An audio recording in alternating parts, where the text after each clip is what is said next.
खाली स्थानों की पूर्ति करें। तो प्रश्न पहला, क 3/20 बराबर, तो 3/20 बराबर कितना प्रतिशत होगा? 3/20 बराबर प्रतिशत में पूछ रहा है कि कितना होगा। तो प्रश्न पहला क 3/20 बराबर हो जाएगा 3/20 गुना 100, यानी प्रतिशत में बदलना है तो 100 से गुना कर देंगे।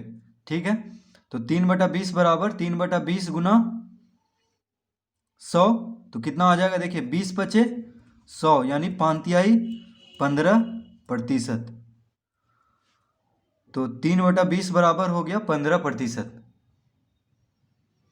ठीक है, तो इसको प्रतिशत में बदलना है तो हम खाली स्थान में, यानी जो खाली स्थान दिया हुआ है प्रश्न में, वहां पे हम 15 भरेंगे। ठीक है, ख में है 10% बराबर, तो 10% बराबर कितना होगा? खाली स्थान में भरना है तो 10% बराबर हो जाएगा, प्रतिशत हटाएंगे तो 100 से भाग देना होगा, यानी 10/100 लिख लेंगे। 10% है तो प्रतिशत हटाएंगे तो बटा में 100। ठीक है, तो एक शून्य से एक शून्य कट गया, यानी 1/10। 1/10 रिक्त स्थान में भरेंगे, यानी खाली स्थान में 1/10 भरेंगे, तो 10% बराबर कितना हो जाएगा? 1/10। 1/10। तो प्रश्न पहला का क में हम कितना भरेंगे? 15। ठीक है, यानी 3/20 बराबर 15%, और 10% बराबर हो जाएगा 1/10। 1/10। ठीक है, अब है ग में 1 सेंटीमीटर बराबर 1 मीटर का कितना प्रतिशत? ठीक है, 1 सेंटीमीटर 1 मीटर का कितना प्रतिशत होगा, यह पूछ रहा है यहाँ पे। ग 1 सेंटीमीटर बराबर 1 मीटर का, तो 1 सेंटीमीटर 1 मीटर का कितना प्रतिशत होगा? तो लिखेंगे 1 सेंटीमीटर 1 मीटर का, तो बटा में 1 मीटर लिखेंगे। ठीक है, 1 सेंटीमीटर बराबर 1 मीटर का कितना प्रतिशत, ये पूछ रहा है। तो 1 सेंटीमीटर बटा 1 मीटर गुना 100 करेंगे। ठीक है, तब प्रतिशत में निकल जाएगा। तो यहाँ सेंटीमीटर में है, यहाँ पे मीटर में है, तो दोनों को पहले या तो मीटर में करना होगा या सेंटीमीटर में, तभी प्रतिशत निकलेगा। तो क्या करेंगे? तो 1 सेंटीमीटर बटा 1 मीटर में 100 सेंटीमीटर होता है, 1 मीटर में 100 सेंटीमीटर होता है गुना 100, तो 1 सेंटीमीटर बटा 1 मीटर में कितना सेंटीमीटर होता है? 100 सेंटीमीटर।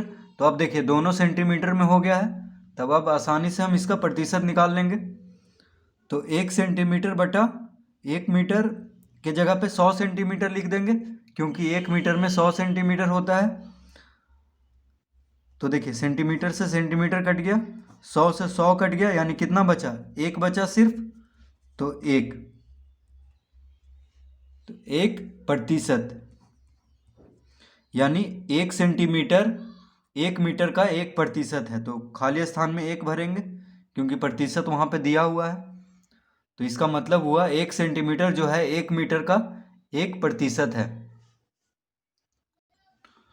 तो ग में 1 सेंटीमीटर बराबर 1 मीटर का 1%, तो यहाँ पे हम 1 भर देंगे। 1 ग्राम बराबर 1 किलोग्राम का कितना प्रतिशत होगा, यानी 1 ग्राम 1 किलोग्राम का कितना प्रतिशत है? तो घ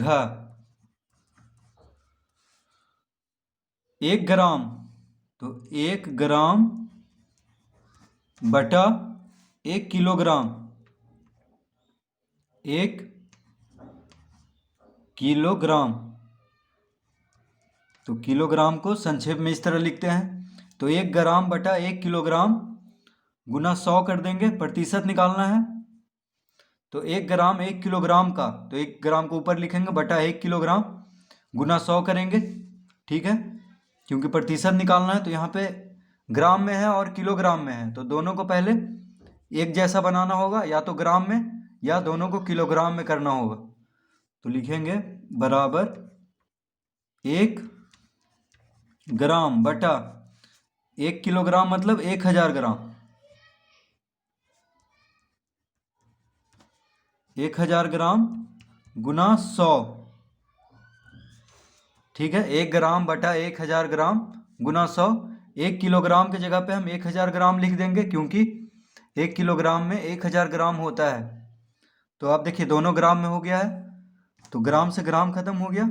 ठीक है, एक शून्य से एक शून्य, फिर एक शून्य से एक शून्य, कितना आया, बराबर आ गया 1/10। देखिए यहाँ पे 10 है, तो 1/10%, 1/10% यानी कितना हो गया, 1 को 10 से भाग देंगे तो 1 पे 1 शून्य है, यानी दशमलव के बाद 1 अंक होना चाहिए, तो 1 के पहले दशमलव लगा देंगे, यानी 0.1%, और दशमलव के पहले शून्य लगाया जाता है, तो 0.1%। तो इसको हम इस तरह बोल सकते हैं, 1 ग्राम 1 किलोग्राम का 0.1% है। ठीक है, तो खाली स्थान में हम 0.1 भरेंगे, तो इसका उत्तर होगा 0.1, क्योंकि 1 को 10 से भाग देंगे तो कितना आएगा 0.1।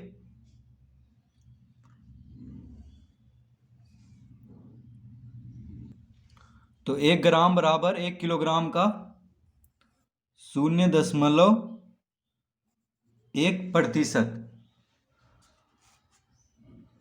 अड़ा में है, यदि क्रय मूल्य बराबर 50 रुपया, विक्रय मूल्य बराबर 56 रुपया, तो लाभ बराबर, ठीक है, क्रय मूल्य दिया हुआ है यानी वस्तु का खरीद मूल्य दिया हुआ है, क्रय मूल्य, ठीक है, 50 रुपया में खरीद रहा है, और विक्रय मूल्य मतलब बेचना, तो बेच रहा है कितना में, 56 रुपया में। ठीक है, खरीद रहा है कोई वस्तु 50 रुपया में और बेच रहा है 56 रुपया में, तो उसको देखिए 6 रुपया लाभ हो रहा है, क्योंकि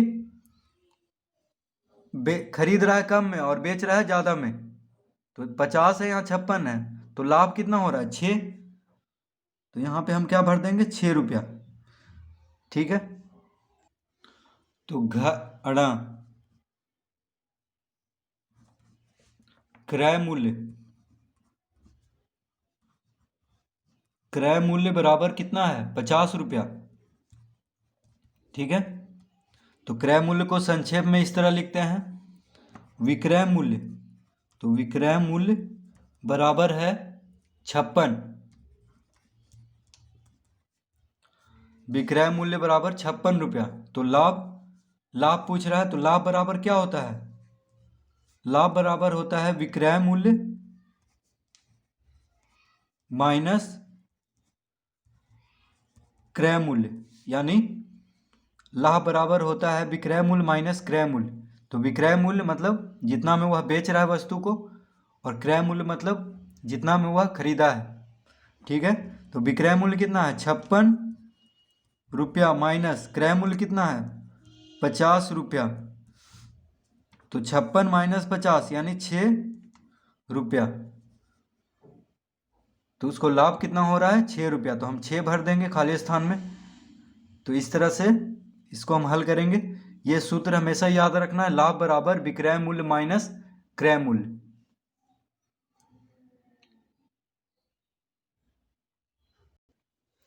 प्रश्न 4, यदि विक्रय मूल्य 1200 रुपया, हानि 300 रुपया, तो क्रय मूल्य, विक्रय मूल्य कितना है 1200 रुपया, हानि 300 रुपया, तो क्रय मूल्य कितना होगा, तो विक्रय मूल्य यानी बेचने का मूल्य, यानी बेच रहा है कितना में कोई वस्तु 1200 रुपया में, यानी 1200 रुपया में, हानि हो रहा है उसको 300 रुपया, यानी उसको घाटा हो रहा है। ठीक है, तो घाटा कितना हो रहा है, हानि कितना हो रहा है 300 रुपया, तो क्रय मूल्य यानी कितना में खरीदा था, तो 1200 में 300 जोड़ देंगे। ठीक है, तो कितना हो जाएगा 1500, क्योंकि जब हानि हो रहा है तो खरीदा था ज़्यादा में और बेच रहा है कम में, इसलिए हानि हो रहा है, कोई वस्तु खरीद रहा है 1500 में और बेच रहा था, बेच दिया 1200 में, तो 300 रुपया उसको हानि हुआ। ठीक है, तो विक्रय मूल्य दिया हुआ है, हानि दिया हुआ है, तो क्रय मूल्य बराबर क्या हो जाएगा, विक्रय मूल्य जोड़ हानि। तो कितना हो जाएगा 1500 रुपया, यानी दोनों को जोड़ देंगे, 1200 और 300 को जोड़ देंगे क्योंकि हानि हो रहा है यहाँ पे। इसको हम इस तरह हल करेंगे। च में दिया हुआ है विक्रय मूल्य, तो विक्रय मूल्य को इस तरह लिखते हैं संक्षेप में, विक्रय मूल्य कितना है 1200 रुपया, हानि हानि बराबर है 300 रुपया, तो क्रय मूल्य, तो क्रय मूल्य बराबर कितना हो जाएगा, यानी कोई वस्तु को बेचा है 1200 रुपया में और उसको हानि हुआ है 300 रुपया, तो क्रय मूल्य ज़्यादा होगा 300 विक्रय मूल्य से, तो क्रय मूल्य बराबर हो जाएगा विक्रय मूल्य जोड़ हानि। तो विक्रय मूल्य और हानि को जोड़ देंगे तो क्रय मूल्य निकल जाएगा। तो विक्रय मूल्य कितना है 1200 रुपया, हानि कितना है 300 रुपया, तो 1200 और 300 यानी 1500 रुपया। ठीक है, तो विक्रय मूल्य है 1200, हानि है 300, तो क्रय मूल्य बराबर होता है, जब विक्रय मूल्य और हानि दिया हो तो क्रय मूल्य बराबर क्या होगा, विक्रय मूल्य जोड़ हानि, तो 1200 जोड़ 300 यानी 1500 रुपया। तो रिक्त स्थान में हम ये भरेंगे 1500 क्योंकि रुपया वहां पे लिखा हुआ है।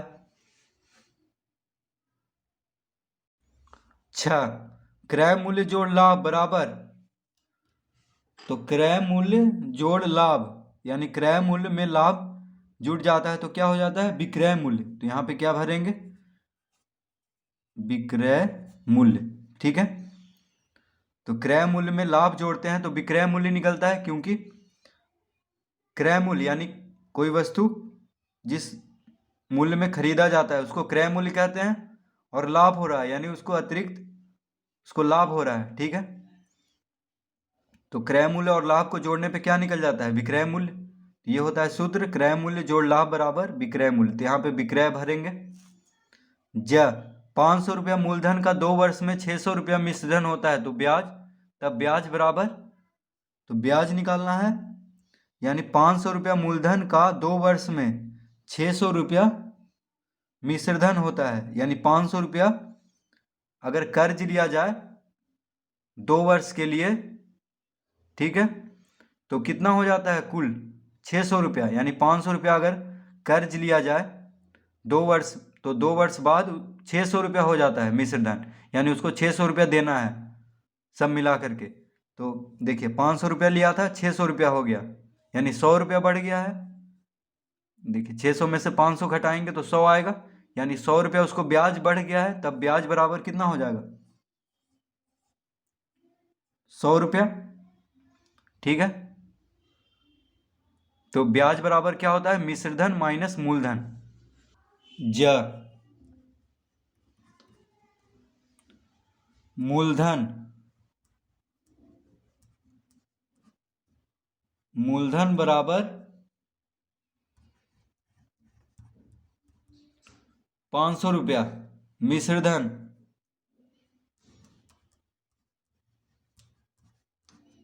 मिश्रधन बराबर 600 रुपया। ठीक है, मूलधन दिया हुआ है मिश्रधन दिया हुआ है, तो ब्याज बराबर होता है मिश्रधन, मिश्रधन हो गया ब्याज समेत मूलधन, यानी जितना कर्ज लिया है उसमें अगर ब्याज को जोड़ दें तो मिश्रधन हो जाता है, तो ब्याज समेत मूलधन को मिश्रधन कहते हैं, और मूलधन हो गया जो राशि कर्ज के रूप में लिया जाता है उसको मूलधन कहते हैं। ठीक है, और ब्याज हो गया यानी जो अतिरिक्त राशि उसको देना पड़ता है, जितना वो कर्ज लिया था उसके अतिरिक्त जो राशि उसको देना पड़ रहा है उसको ब्याज कहते हैं। तो ब्याज बराबर होता है मिश्रधन माइनस मूलधन। ठीक है, तो मिश्रधन कितना है 600, मूलधन कितना है 500, तो 600 में से 500 गया तो 100, यानी उसको ब्याज कितना हुआ 100 रुपया। तो हम यहाँ पे 100 भरेंगे, रुपया लिखा हुआ है प्रश्न में। ठीक है,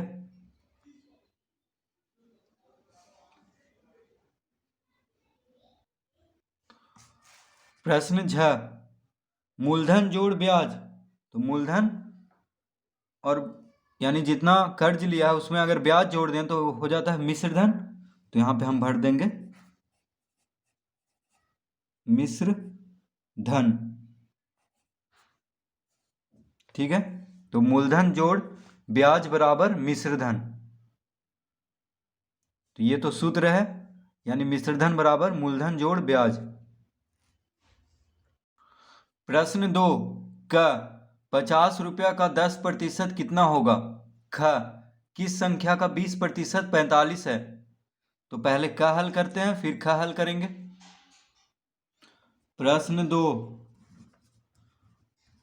क 50 रुपया का 10% कितना होगा। तो 50 रुपया का 10%, ठीक है, 50 रुपया का 10% पूछ रहा है तो लिख लेंगे 50 का मतलब होता है गुना। ठीक है, गुना 10%, यानी 10/100। तो प्रतिशत हटाएंगे तो 100 से भाग देना होगा। तो 50 रुपया का 10%, 50 गुना 10/100,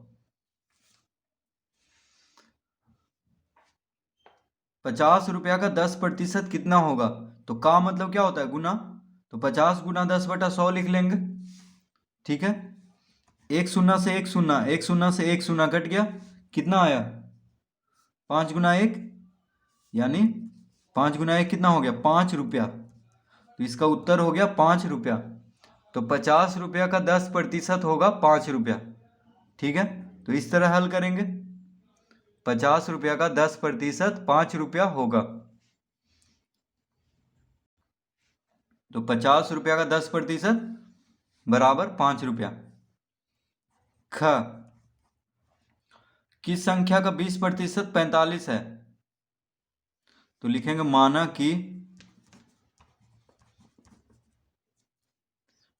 कि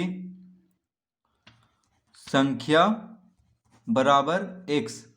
तो कह रहा है किस संख्या का 20% 45 है। तो किस संख्या का, तो उसको हम x मान लेंगे। माना कि संख्या बराबर x। ठीक है, यहाँ पे पूछ रहा है कि किस संख्या का 20% 45 है, तो हम उस संख्या को x मान लेंगे। तो अब हो जाएगा, तो कह रहा है किस संख्या का 20%, यानी संख्या x है तो x का 20% बराबर 45। ठीक है, तो संख्या को हम x मान लिए हैं, यानी x का 20% 45 है। ठीक है, तो कोई भी संख्या है उसको हम x मान लिए हैं। तो यही पूछ रहा है कि किस संख्या का, यानी वह संख्या निकालना है जिसका कि 20% 45 है। ठीक है, तो x का 20% बराबर 45 लिख लेंगे। तो ये हो जाएगा x का मतलब होता है गुना, तो x गुना 20%, यानी 20/100, प्रतिशत हटाएंगे तो 100 से भाग देना होगा। तो 20/100 लिख लेंगे बराबर 45। 20 पचे 100 कट गया, 20 पचे 100, यानी हो गया x/5 बराबर 45। देखिए x गुना 1, यहाँ पे कुछ नहीं है तो 1 है, तो x गुना 1 x हुआ, तो x बचा यहाँ पे ऊपर में सिर्फ, और बटा में है 5, तो x/5 बराबर 45। अतः x बराबर हो जाएगा 45 गुना 5। तो x बराबर हो गया 45 गुना 5, यानी कितना हो जाएगा 45 को 5 से गुना करेंगे तो 5 पचे 25, हाथ में रहा 2, 4 गुना 5 हो गया, 5 चौक 20, 20 दो 22, यानी हो गया 225। ठीक है, तो हम संख्या को x मान लिए थे, तो लिखेंगे अतः संख्या बराबर 225। तो यहाँ पे हम संख्या को x माने थे, तो x का 20% बराबर 45, तो x का मान 225 आया है, यानी संख्या आ गया 225। तो इसका मतलब हुआ कि 225 का 20% 45 होता है। ठीक है, x का मान आ चुका है 225, तो इसका मतलब हुआ 225 का 20% कितना होता है 45। ठीक है, तो इस तरह हम इसको हल करेंगे। प्रश्न 3, एक परीक्षार्थी को 500 पूर्णांकों की परीक्षा में 200 अंक प्राप्त हुए, उस परीक्षार्थी को कितने प्रतिशत अंक प्राप्त हुए?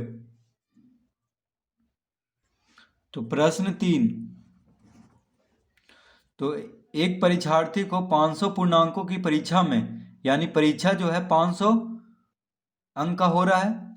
ठीक है, परीक्षा जो है 500 अंक का हो रहा है, जिसमें से एक परीक्षार्थी को 200 अंक प्राप्त हुआ है। तो 500 में से 200 अंक उस परीक्षार्थी को प्राप्त हुआ है, तो उस परीक्षार्थी को कितने प्रतिशत अंक प्राप्त हुआ? तो देखिए कितना आया है, 200 अंक आया है, कितना में 500 में, तो जितना अंक आया है उसको ऊपर लिखेंगे। ठीक है, और बटा में लिखेंगे जितना कुल अंक है, जितना कुल अंक से उस परीक्षा हो रहा है, कुल अंक का परीक्षा हो रहा है। ठीक है, तो 200 बटा 500, यानी जितना अंक उसको आया है उसको 500 से भाग देंगे, यानी जितना का परीक्षा हो रहा है उससे जितना अंक आया है उसको भाग देंगे, तो 200 बटा 500 लिख लेंगे। ठीक है, और प्रतिशत में बदलना है तो 100 से गुना कर देंगे, तो 200 बटा 500 गुना 100, तो इस तरह से प्रतिशत निकलता है। ठीक है, जब भी प्रतिशत निकालना हो तो इस तरह निकालेंगे कि कितना प्रतिशत आया है, तो पहले जितना अंक आया है उसको लिख लेंगे, फिर बटा में जितना का परीक्षा हो रहा है उसको लिखेंगे, फिर 100 से गुना कर देंगे। तो देखिए 2 शून्य से 2 शून्य कट गया। ठीक है, 2 शून्य से 2 शून्य कट गया, 5 से 200 कितना बार में कट जाएगा 40, 40 पचे 200 होता है, तो 5 से 200 40 बार में कट गया, यानी कितना आ गया, ये आ गया 40%। ठीक है, कितना आ गया 40%। तो लिखेंगे उस परीक्षार्थी को, अतः उस परीक्षार्थी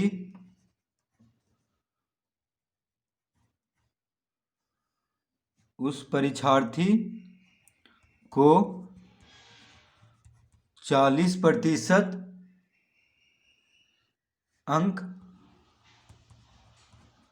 प्राप्त हुए।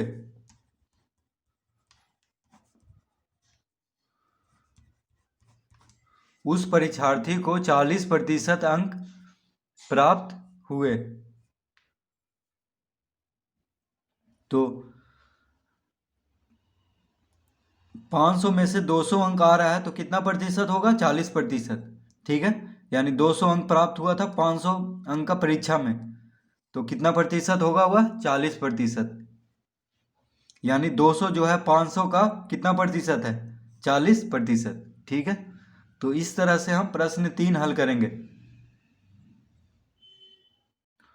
प्रश्न 4, एक आदमी ने 1200 रुपया में एक सामान 1200 रुपया में एक सामान खरीदकर 1500 रुपया में बेच दिया, लाभ तथा प्रतिशत लाभ ज्ञात करें।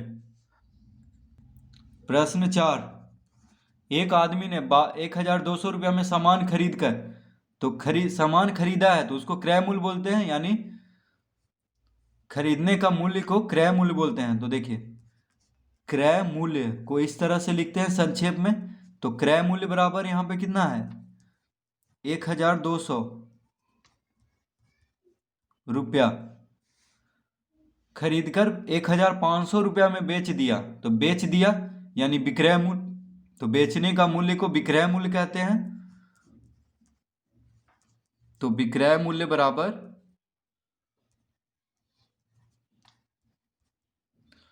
1,500 रुपया। लाभ तथा प्रतिशत लाभ ज्ञात करें। तो क्रय मूल्य 1,200 रुपया, विक्रय मूल्य 1,500 रुपया। ठीक है, तो देखिए खरीद कोई वस्तु कितना में खरीद रहा है, 1,200 में, और बेच रहा है कितना में, 1,500 में, तो उसको लाभ हो रहा है। तो यहाँ पे लाभ निकालना है।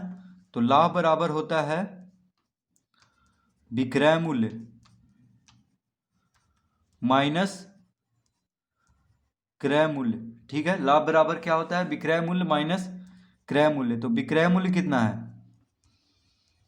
1,500 रुपया, माइनस क्रय मूल्य 1,200 रुपया। तो लाभ निकालना है। तो लाभ बराबर होता है विक्रय मूल्य माइनस क्रय मूल्य, यानी बेचने का मूल्य है 1,500 और खरीदने का मूल्य है 1,200। तो 1,500 में से 1,200 घटा देंगे तो आ जाएगा लाभ, यानी 300 रुपया। तो लाभ कितना हो गया, उसको लाभ कितना हो रहा है, 300 रुपया, क्योंकि 1,200 में खरीद रहा है और बेच रहा है 1,500 में, तो उसको कितना बच रहा है, 300 रुपया। ठीक है, तो लाभ तो निकल गया, अब लाभ प्रतिशत निकालना है। तो लिखेंगे यहाँ पे प्रतिशत लाभ बराबर, प्रतिशत लाभ बराबर होता है लाभ बटा क्रय मूल्य, लाभ बटा क्रय मूल्य गुना 100। देखिए जब भी प्रतिशत लाभ निकालना हो तो ये सूत्र लगाएंगे, लाभ बटा क्रय मूल्य गुना 100। तो लाभ कितना हो रहा है, 300, क्रय मूल्य कितना है, देखिए क्रय मूल्य कितना है 1,200। तो लाभ प्रतिशत हो या हानि प्रतिशत, क्रय मूल्य पे ही निकलेगा। ठीक है, तो हमेशा बटा में क्रय मूल्य ही होगा। तो लाभ बटा क्रय मूल्य, क्रय मूल्य कितना है 1,200, यानी कितना में वस्तु खरीद रहा है 1,200 में, तो उसको क्रय मूल्य बोलते हैं। तो क्रय मूल्य हो गया 1,200, फिर लिख लेंगे लाभ 300, क्रय मूल्य 1,200, तो 300 बटा 1,200 गुना 100।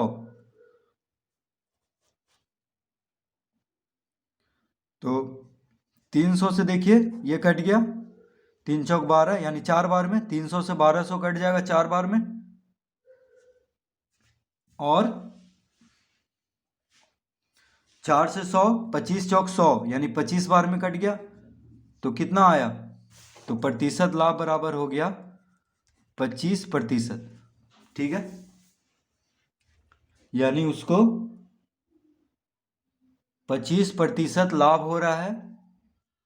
ठीक है,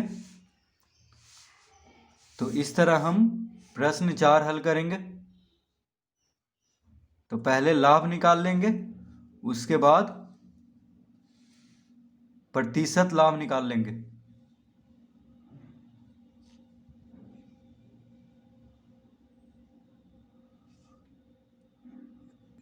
प्रश्न 5, 10% वार्षिक ब्याज की दर से 2 वर्ष में 5,000 रुपया का साधारण ब्याज क्या होगा। तो प्रश्न 5,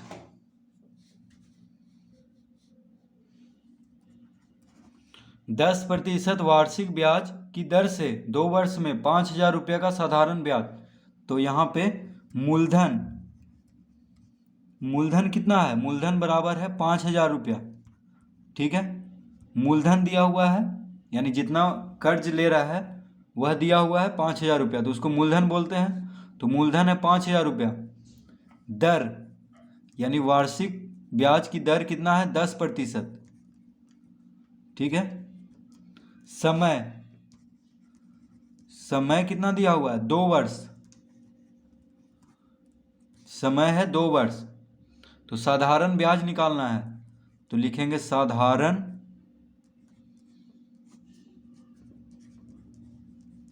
ब्याज, साधारण ब्याज बराबर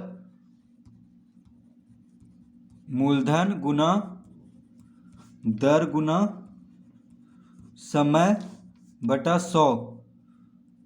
मूलधन गुना दर गुना समय बटा 100। तो साधारण ब्याज बराबर क्या होता है? मूलधन गुना दर गुना समय बटा 100। ये होता है सूत्र साधारण ब्याज निकालने के लिए। तो मूलधन, मूलधन कितना है? 5000। दर, दर कितना है? 10%। तो सिर्फ 10 लिखेंगे क्योंकि प्रतिशत हटा करके बटा में 100 आया है, देखिए पहले ही से लिखा हुआ है। गुना समय 2 वर्ष, तो 2/100। तो 5000 गुना 10 गुना 2/100, तो 2 शून्य से 2 शून्य कट जाएगा। तो 50 गुना 10 गुना 2, तो देखिए 50 दूना 100, यहाँ पे 50 बच रहा है, 2 शून्य कटा है। तो 50 गुना 10 गुना 2, तो 50 दूना 100, 100 गुना 10 1000। तो लिखेंगे बराबर 1000 रुपया। तो 10% वार्षिक ब्याज की दर से 2 वर्ष में 5000 रुपया का साधारण ब्याज कितना होगा? 1000 रुपया। ठीक है, तो इस तरह हम इसको हल करेंगे।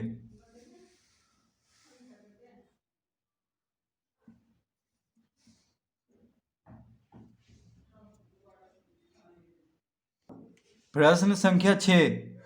मोहन ने सोहन से 15% वार्षिक ब्याज की दर से 1000 रुपया उधार लिया तथा 6 महीने में ब्याज सहित मूलधन सोहन को लौटा दिया।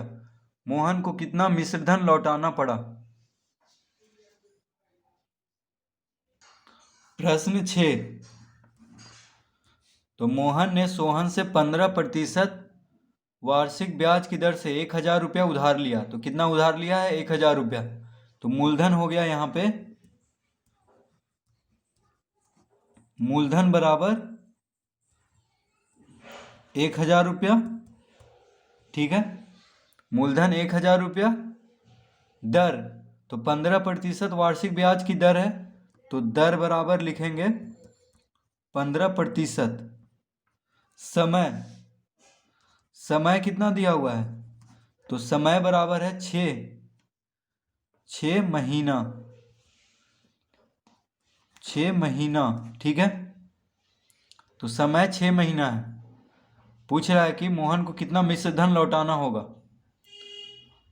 तो 6 महीने में ब्याज सहित मूलधन सोहन को लौटा दिया।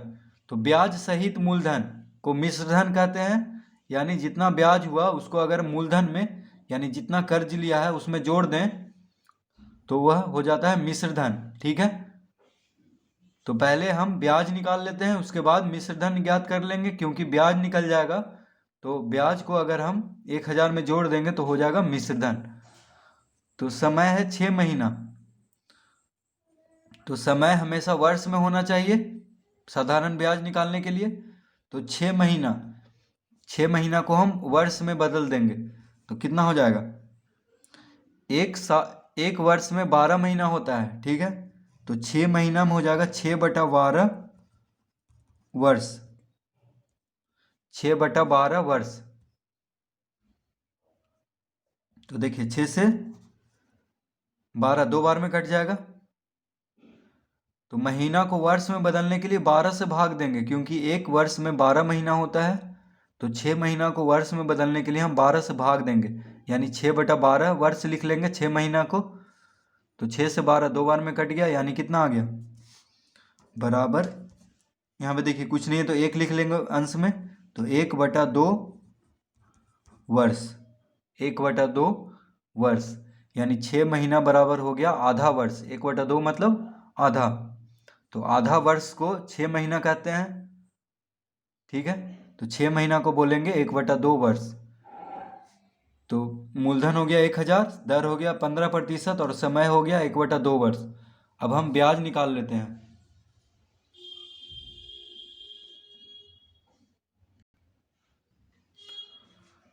तो साधारण ब्याज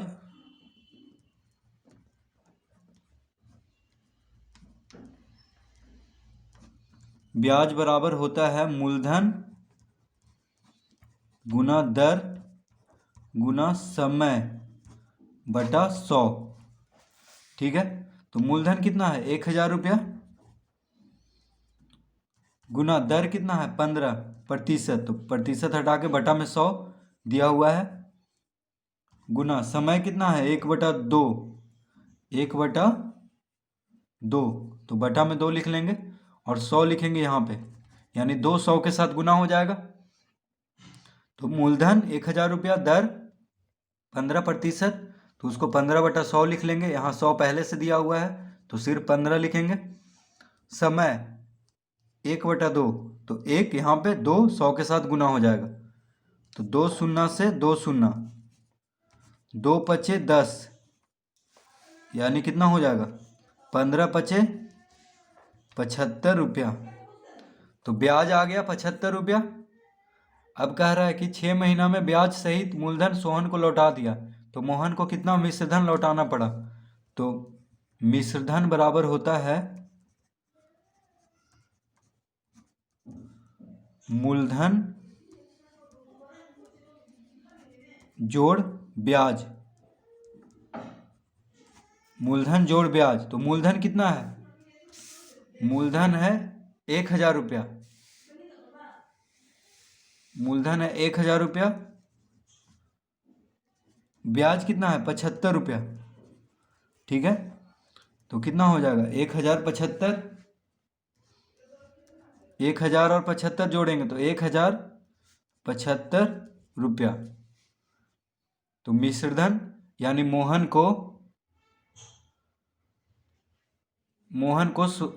को कितना लौटाना होगा 1,075 रुपया ब्याज सहित। तो इस तरह हम इसको हल करेंगे, यानी मोहन जो है सोहन से 1,000 रुपया लिया था उधार 15% की दर से 6 महीना के लिए। ठीक है, तो मोहन का ब्याज कितना हो गया, मोहन का ब्याज हो गया 75 रुपया, मोहन का ब्याज 75 रुपया हो गया। तो मोहन को कितना लौटाना होगा 1,000 रुपया उधार लिया था, तो 1,000 में 75 जोड़ देंगे, यानी 1,075 रुपया उसको लौटाना होगा 6 महीना के बाद। ठीक है, तो इस तरह हम प्रश्न 6 तक हल कर लेंगे।